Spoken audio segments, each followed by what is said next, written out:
balitaan na ang atin pong mga snow at mga ice doon sa ating natutunaw na kaya nagkakaroon tayo ng pagbaha, 'di ba, sa ating iba't ibang parte ng mundo because is natutunaw na daw yung mga snow.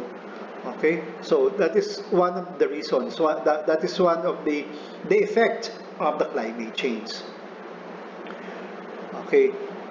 So, maybe magtatanong tayo, what are the possible causes of climate change? Okay? So, I guess, okay, the question was, why does the Earth's climate change? There are three external causes of climate change. They are changes in incoming solar radiation. Di po ba? Tumataas po yung ating ultraviolet radiation. Changes in the composition of the atmosphere, nagbabago naman po talaga because of the advanced technology, sa mga bagong imbento, sa pag-improve po ng ating teknolohiya. So yan po, changes in the Earth's surface. Nagbabago po yan.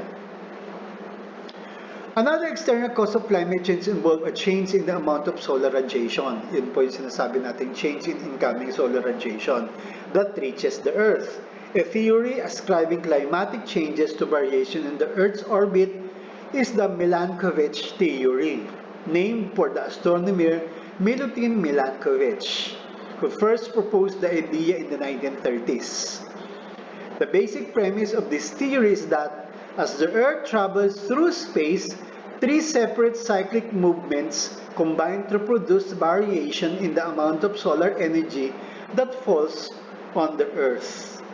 Okay, so yan po yung explanation ng Milankovitch theory on the changes in incoming solar radiation.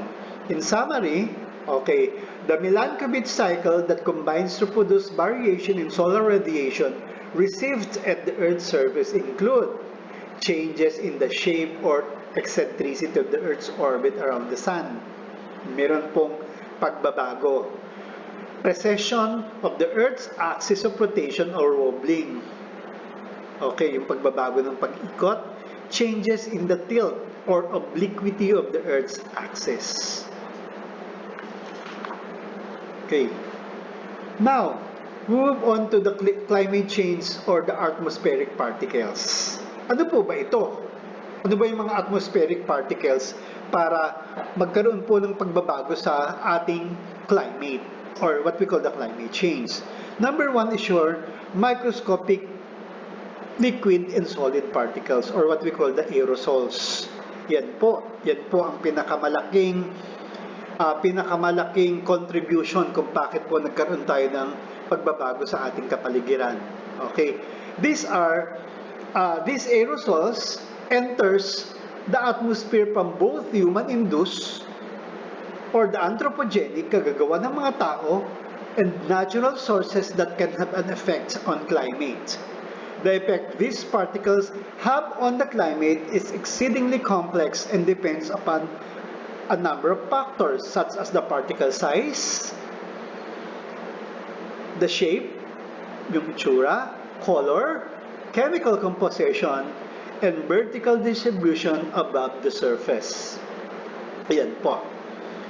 Another, aerosols rather enter the slower atmosphere in a variety of ways, from factory and auto emissions, agricultural burning, wildland fires, and dust storms.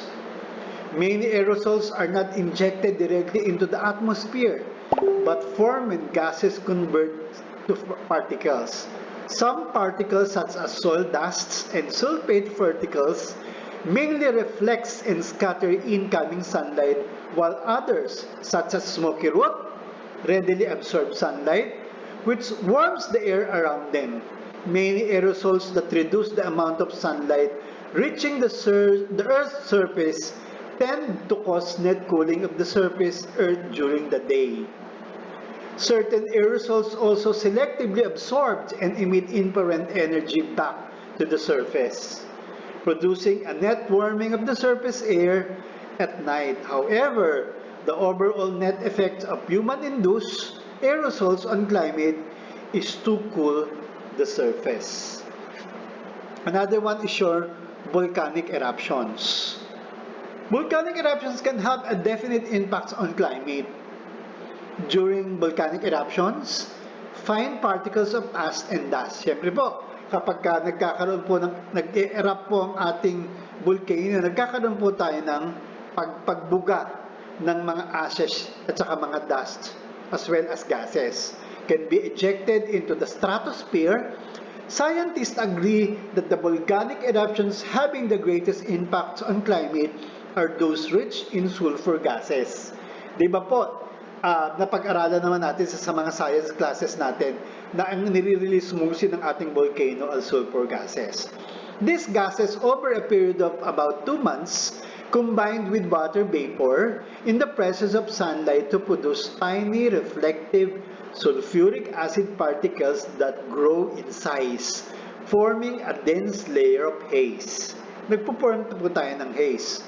The haze may reside in the stratosphere for several years, absorbing and reflecting back to space as a portion of the sun's incoming energy. The absorption of the sun's energy, along with the absorption of infrared energy from the Earth, warms the stratosphere. The reflection of incoming sunlight by the haze tends to cool the air at the Earth's surface, especially in the hemisphere where the eruption occurs. Okay. So now, we move on to the global warming. Okay. Carbon dioxide is a greenhouse gas that strongly absorbs infrared radiation and plays a major role in warming the lower atmosphere. Okay, nagwa-warm po ang ating lower atmosphere.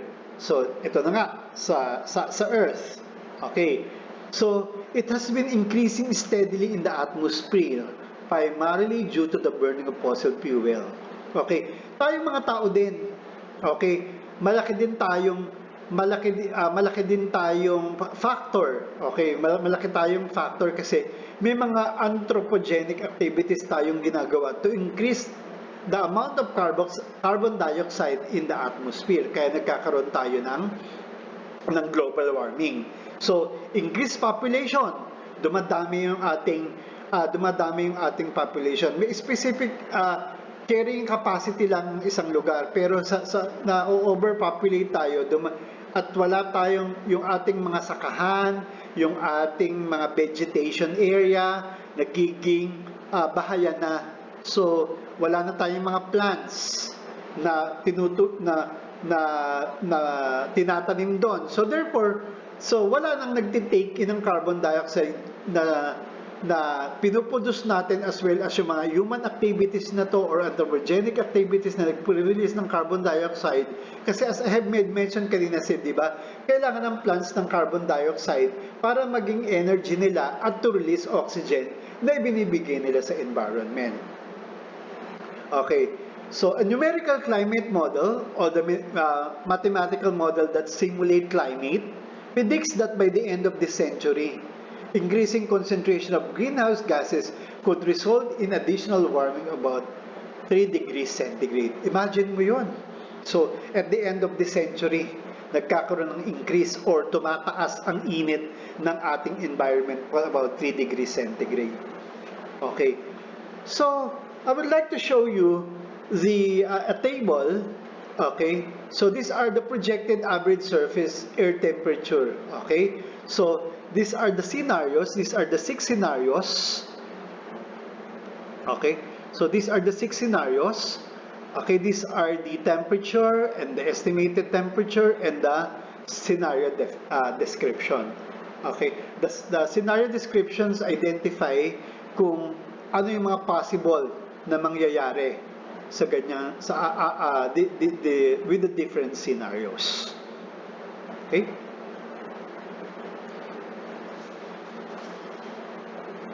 Okay, now, as we have said, ang ating mundo ay marami tayong tinatawag na climates.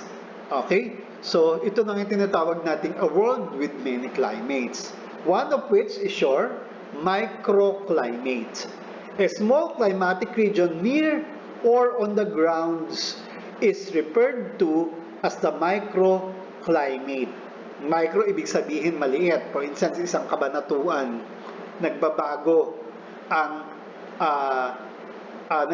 for instance, microclimatic ang tawag doon. Okay? Microclimatic kasi specific lang, okay, yung region na yon. While the climate of a small area of the Earth's surface, we are looking at the mesoclimate. While the climate of a large area such as state or country called the macroclimate, pero kapag yung buong Earth na yung tinatawag nating global climate. Kaya nakikita nyo, iba-iba, di ba? Iba-iba yung climate natin. Iba-iba kasi we have different climates. Okay? Kaya tinatawag natin a world with many climates. It depends on the human activity. It depends on yung improvement ng specific place. For instance, city, Cabanatuan City, di ba? Marami na tayong buildings, marami na tayong automobiles. Okay, so iyan yun. So kaya nagkakaroon tayong, tinatanong nyo kanina, bakit iba yung climate sa Aliaga, iba yung climate sa Palayan, iba yung climate sa Peñaranda, iba yung climate sa Cabanatuan. Bakit warmer ang Cabanatuan warmer ang climate sa Cabanatuan? Because yun nga ang mga reason. Okay? So nag-improve ang transport system, marami na tayong building, so wala na tayong masyadong mga halaman. Okay? So that is what we call the microclimatic change. Okay? The world is rich in climatic types. Yan na nga yun, the microclimate, mesoclimate, macroclimate, global climate. From the teeming tropical jungles to the frigid polar wastelands, there seems to be an almost endless variety of climate regions. The factors that produce the climate in any given place, the climatic controls are the same that produce our day-to-day weather. Okay, so what are some of the controls? Okay, so we can consider the intensity of sunlight or sunshine and its variation with latitude. We can consider that. Distribution of land and water. Yan ang masasabi natin kung bakit nagkakaroon tayo ng many climate. Ocean currents, prevailing winds, position of high and low pressure areas, mountain barriers, and altitudes. So ito po yung mga reasons, okay, kung bakit meron tayong maraming climates. Okay. The next one of my topic is all about air pollution.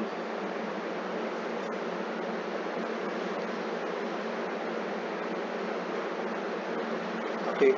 So, when we say air pollution, okay, air pollutions, meron dalawang type. Okay? Or, yung air pollutants rather, meron tayong dalawang types.